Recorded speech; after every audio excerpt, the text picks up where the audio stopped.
ተዘጋጅታችኋል? ለመጀመሪያ ጊዜ ለመጠየቅ ነው። ልጆች ተዘጋጅታችኋል በየቦታችሁ? እሺ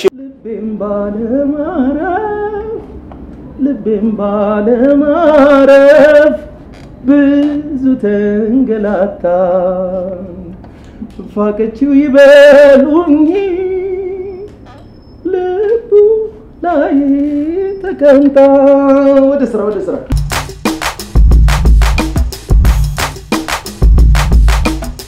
ዝግጁ ነሽ? አሁን ሁላችሁም በቦታችሁ ስትሰሩ እናያቸዋለን። የመጨረሻውን ድምጽ አሰማለሁ።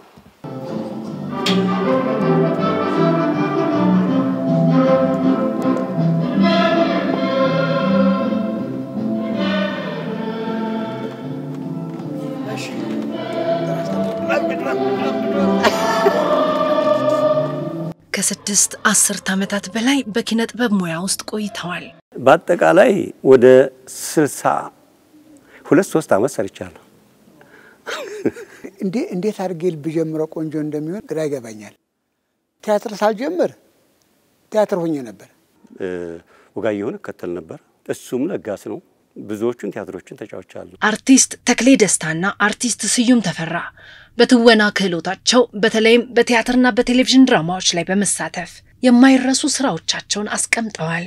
በመሰራቸው ስራዎች መርጬ እሰራለሁ። እነዛ እኔን ያሳመኑኝን ነገሮች በህይወቴ ውስጥ ትልቅ ለውጥ ሊያመጡ የሚችሉ ነገሮችን አነባለሁ፣ መምህሮችን እከተላለሁ።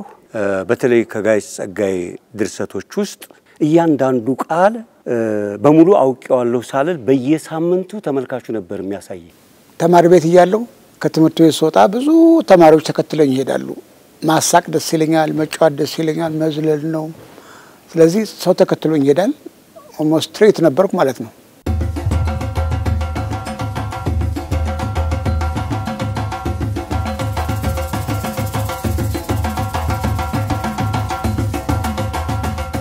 በኢትዮጵያ የኪነ ጥበብ ታሪክ ውስጥ ትልቅ ስፍራን መያዝ የቻሉት ከያንያኑ ብዙን የህይወታቸውን ጊዜ ለሙያቸው በመስጠት አስደናቂ የኪነ ጥበብ ስራዎችን አበርክተዋል። የመጀመሪያ ቅጥሬ ወሎ ነው። ለአልጋወራሽ ግቢ ወይም ለአልጋወራሹ የሙዚቀኛ ለመሆን ነው ማለት ነው። በልጅነት ነው እና ከዛ በኋላ ምድር ጦር ሙዚቃ ትምህርት ለመማር መጣን ማለት ነው ባጭሩ። ሰባቱን ድምጾች እንደዋጣ ይፈልጋሉ። እኔ ባላገር ነው ያደኩት እና ያንን ነው ሙዚቃው ዝም ብሎ ስሰማ ዶ ይሉኛል። ዶ ላለው ሬ ምንም የድምጾችን ከፍታና ዝቅታ አላቃቸው ነበር። በኋላ ለዩኝ አንድ ቦታ ላይ ሌሎቹ ጎበዞቹ አዲስ አበባ ልጆች ተለዩ አንድ ቦታ ላይ እኔ መውደቄና ብቻ ባጭሩ ሰውየውን ለቀም አድርጌ እግራቸው ውስጥ ድፍት ብዬ ለቀም አድርጌ መሄጃ አይለኝም አልኳቸው። በቃ ቀጠሩኝ እና በምን እድሜ ስንት ነው ያለቀም ማለት አላ 14 ዓመት ጻፈው። አቶ ግምጃ ምን አረፈዱ ዛሬ ማለት ባቋቱ ሰብስቤን ተልከው ነበር። ከጧት ጀምሮ አልገባም። ሰብስቤ ዛሬ አይገባም። ራሴን አሞኛል ብሎ ደውሏል። ታዲያ ምን ይሻላል አቶ ግምጃ? የድመት ጉዳይ ኮሚቴው በሱ ጥሮታል አሉ ሁኔታው። ምን ችግር አለው? ሰኞ ይሰራልሃል፣ አትቸኩል። እስከዛስ እነዚህ አንጋፋ አርቲስቶች አሁን ደግሞ ከ38 ዓመት በኋላ እንደገና ሐሙስ የተሰኘውን ቲያትር በድጋሚ በመስራት ለቲያትር አፍቃሪው አቅርበዋል። ነገ ሐሙስ ነው አይደል? የነገ ቀን ለኔና ላንቺ ምን ነው? ያው ሐሙስ ነው። በኔ ቦታ አትቀርጂ።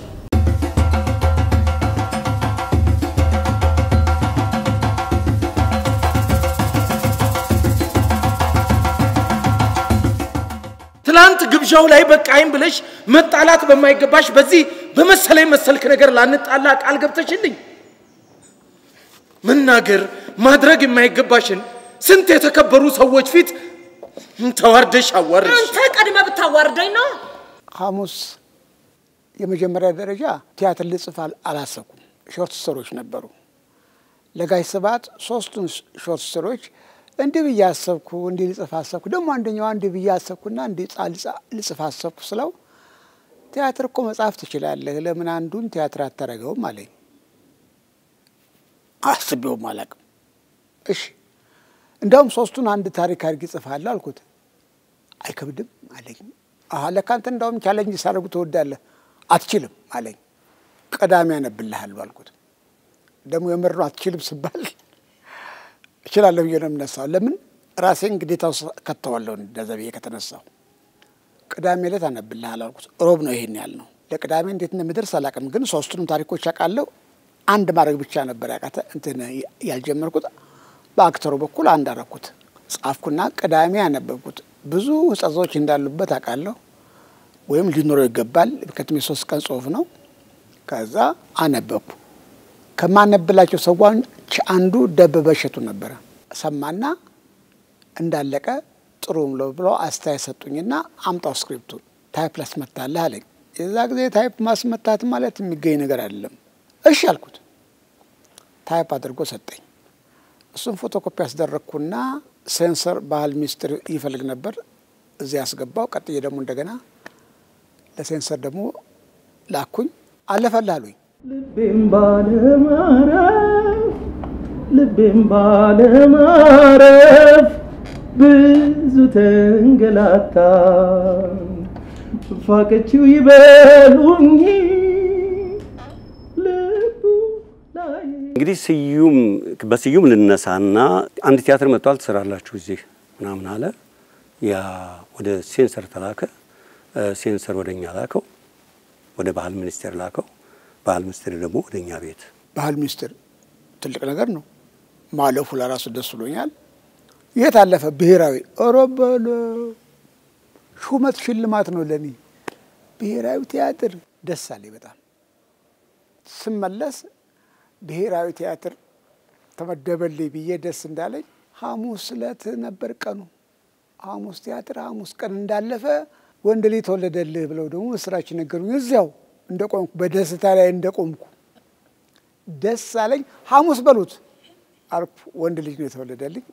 ሐሙስ የሚባል ልጅ ደግሞ አሁን አለኝ። እንግዲህ እሱም 38 ዓመት እንደሆነው ይነገራል ማለት ነው። ትላንት ሁሉ ነገር ባንቺው ጨራሽነት ከጨረሰ ጨረሰ። ዛሬ ደግሞ ላረፍተ ነገር የቀረኝ አራት ነጥብ ጊዜ አረፍተ ነገር መቻ ነው እንጂ መደምደም ያለ ከነበረው ተነስቶ እንደገና ጠንክሮ ሌላ ምዕራፍ ያስከትላል። ሌላ አዲስ አራት ነጥብ የከፈተው አዲስ መጀመሪያው ዙር ላይ ከወንዶ ዓለም ፀሐይ ከሴቶች ዓለም ፀሐይ ወጋየሁ ንጋቱ የመጀመሪያው ይሄ አሁን እዚህ ላይ ተዋናዩን ሆኖ የሚጫወተው ሲራክ ታደሰ ግርማ የተጫወተው ኢንጂነሩን ዶክተር ስለሽን የተጫወትኩት እኔ ነኝ። የትም መሄድ አትችይም። ኧረ እባክሽ እባክሽ አመሰግናለሁ። የትም አትሄድም ብለህ ትንሽ ብርሃን ሞቃር መድረሻ የላት። እኔን ስትከተል ወደ ቤተሰብ የሚወስዳት ገመዷን በጣም ተሽሏል ማለት የሚያናክርናት እኔ ሁሌም እወድሻለሁ። ከሚዛን ቢገባልኝ ሞዴል ይኸው ዛሬም አንቺን ብቻ ሞዴልን ለማብሰር ያልኩት አዲስ መላ ለመሄድ ተነሳ ባልሽ ቁጥር ተቆጣሁ ባልሽ ቁጥር ካሳ ጠረጠርኩ ባልሽ ቁጥር ከሰው ከጎረቤት መገለ ጥፋትን መናገር አልነበረብኝም። የኔ ሞት ግዴ ነው። አስበዋል። የኔ የድርሰቴን ገጸ ባህል በአንተ ላይ ስቀርጸው እጮኛነትህ ቀድሜ እኔ ማመን ነበረብኝ። አለበለዚያ እኮ ድራማው ያነከሰ ትርኢት ይሆን ነበር። ሐሙስ ብሔራዊ ቲያትር መታየቱ ሐሙስ በነ ወጋየሁ በነ ተክሌ በነ ሲራክ እጫታቸው በጣም ትልቅ ነገር ነው ለኔ። ወጋየሁ አለ እዛ ውስጥ እሱ መድረኩ ላይ ካለ እኛ ምን ችግር አለብን? ይሄን ቲያትር እንዲህ እየተጀመረ እያለ እኔ የምፈራቸው አካባቢ እንደብዬ ልምጣ ማከብረው ቤት ነው። ማከብራቸው አክተሮች ናቸው። እዛ ቤት ሆኜ አንዳንድ ቀን ብቅ ብዬ ያለው ወጋየሁ ቲያትሩን ከታየ በኋላ በስንተኛው ወር እንደኋላ ቀም ሳገኘው ስዩም ታውቃለህ በጣም እንደጎዳኸኝ አለኝ። እኔ አጠገቡ እንኳን ቁጭ ብዬ እኮ ሻይ ለመጣት ደፍሬ አላውቅም። ምን አድርጌ አልከሩት። ቲያትርህ በጣም ጎድቶኛል፣ በጣም ነው የጎዳኝ። ያልሰራቱም ቲያትር ያንተን ቲያትር ነው። ምክንያቱም አክተር ካራክተር ይጫወታል እንጂ አክተር ራሱን አይጫወትም። ራሴን እንድጫወት ነው ያደረከኝ። በጣም ጎድቶኛል። የኔ ታሪክ ነው አለ። ምን ማለት ነው? አልገባኝም። ከዚህ ቀደም በዚህ አይነቱ ንግግር ላትተነኩሰኝ ቃል ገብተልኝ ምን እያልክ ነው? አምሃ በፍጹም አልገባኝም። ነፍሴን እንደ ቃል ፍቆ ሰላም በነሳኝ በዚህ ቃል ድጋሚ አትንካኝ ብዬ ሳይገባኝ ድንገት ቃል ገብቼልህ እንደው ለዛ ነው የዘረጋሁት። ሽት እኔ እንደ ማንኛውም ሰው ነፃ ሆኖ መዝናናት፣ ተፈጥሮን ማድነቅ፣ የፍላጎቴን መፈጸም፣ በነፃነት መኖር እሻለሁ። ኦ ማይ ጋድ ሳስቻለሁና ለኔ አንዱ ይበቃል። አሁን ጥያቄ ተወጅኛለሽ አትወጅኝም? ዶክተር ስለሽ እዚህ ላይ ቢበቃን የሚሻለኝ ይመስለኝ። ምኑ? ጨዋታ ካልፈቀድክ ደናደር ማለት ስትችል እንዴ ምን ማለት ነው? አማህ አልገባኝ። ገለጭ ድንቅ ነው ውበትሽ ከዋክብት ናቸው አይኖችሽ። የምርቃት በዓል ላይ መገኘት እንዳለባት ነግራት ሁለተኛ ልደትሽ ነው ያለችኝ አብራኝ ስትፈነድቅ አምሽታ እንግዶቼ ከዘመዶቼ እሷ ከዛ ውጪ እሷ አንተ ብቻ መሆናችሁን ሳስጠናት አምሽች ለምን ሄደች? መሄዷን እንኳን ሳትገልጽልኝ። ልዩ ወርቅ እንዳሻው እባላለሁ። እዚህ ቲያትር ላይ የመሪ የምትባለዋን ካራክተር ይዤ ነው የምጫወተው። ከዚህ በፊት በጣም የምንወዳቸው አንጋፋ አክተሮች ምናምን ተጫውተውታል። አክቹአሊ ከባድ ነው። አሁን ተመልሰ ኦልሬዲ ታውቋል፣ የሆነ ፖዚሽን ምናምን ተደርጓል በእነሱና ድጋሚ በእኛ መሰራቱ ምናምን ከባድ ሊሆን ይችላል። ግን የድርሻችንን ለመወጣት እንሞክራለን። ደክመንበታል። ጥሩ ማዘጋጅ ነበረን፣ ጥሩ ደራሲ አብሮን ቆይቷልና አይ ሆፕ ጥሩ ይሆናል ብዬ አስባለሁ።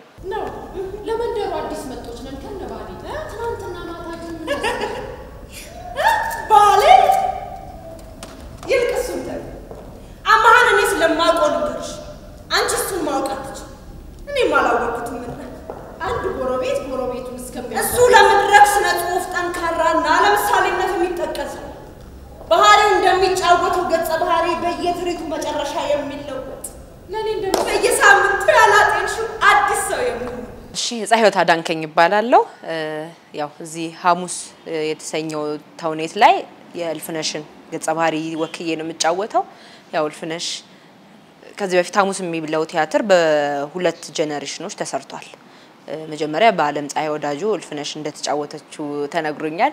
በጣም ከባድ ይመስለኛል ከነሱ በኋላ እኔ መጫወት፣ ግን ወጣዋለሁ ብዬ አስባለሁ። በጣም ቆንጆ ፕሌይ ነው። ለኔ እንደመሰለኝ ልቡን አገኘዋለሁ እሱነቱን አውቀዋለሁ ብለሽ እንዳትወጪ አላደል እንዲሁ ወደዋለሁ ብለሽ መውደድ እኮ አፍቃሪ እንዳይመስልሽ የኔ ቆንጆ። እልፍነሽ በጣም ማለት በጣም ቆንጆ ካራክተር ናት። ቀናተኛ ናት። በጣም ዘናጭ ሆነች፣ የተማረች ግን ደግሞ ሁሉም ሰው ያይብኛል ብላ የምታስበው ፍቅረኛ ያላት፣ የምትጠረጥረው ጭራሽ ልታምነው የማትችለው ፍቅረኛ ያላት እና ተጠራጣሪ በጣም አፍቃሪ የፍቅር ሰው ናት እልፍነሽ። እልፍሽ እንዴት አደርክ? ሰፈር እዚህ ማለት ቤት እዚህ ነው እንዴ?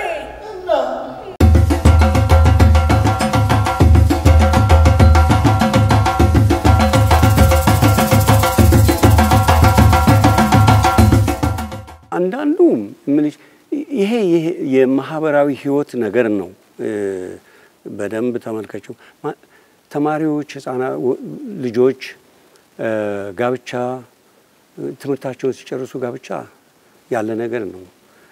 አባቶች ልጆቻቸውን በዚህ በመዳር በኩል ሲበሉ ይኖሩ፣ እናቶችም እንደዚህ ሲሉ ልጃቸው ዩኒቨርሲቲ ደርሳ ከዛ በኋላ ተመርቃ ስትወጣ እንግዲህ ወደ ትዳር ዓለም ነው ህይወት። ይሄ ይመስለኛል የሰው ልጅ አሁንም ቢሆን ለመኖር ሁላችንም እንመኛለን፣ በደንብ እንመኛለንና ይሄ ቲያትር ነው። ስዩም እንዴት ተገለጸለት? እንዴት መጣለት? ያኔ ብዙ የምትናገሪበት ነው፣ የምታስተምሪበት ነው፣ ሰው የምትለውጭበት ነገር ነው። ይሄው ዛሬም እንዳየሽው ወደፊት ልታዩ ትችያለሽ። ግን አንዳንድ ነገሮች ዘመን አይሽራቸውም። ትዳር ነው፣ የሰው ባህሪ ነው። ያቀረብኩት ነገር እነኚህ ነገሮች የሚለወጡ አይደሉም። ስለዚህ ምን ጊዜም ቢሆን ይወደዳል፣ ምን ጊዜም ቢሆን ይታያል ብዬ ነው የማስበው። እኔም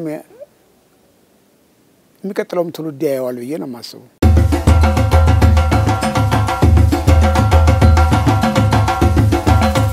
ሐሙስ ቲያትር ባሳለፍነው ሐሙስ በብሔራዊ ቲያትር ዳግም ተመርቆ ለተመልካች ክፍት ሆኗል።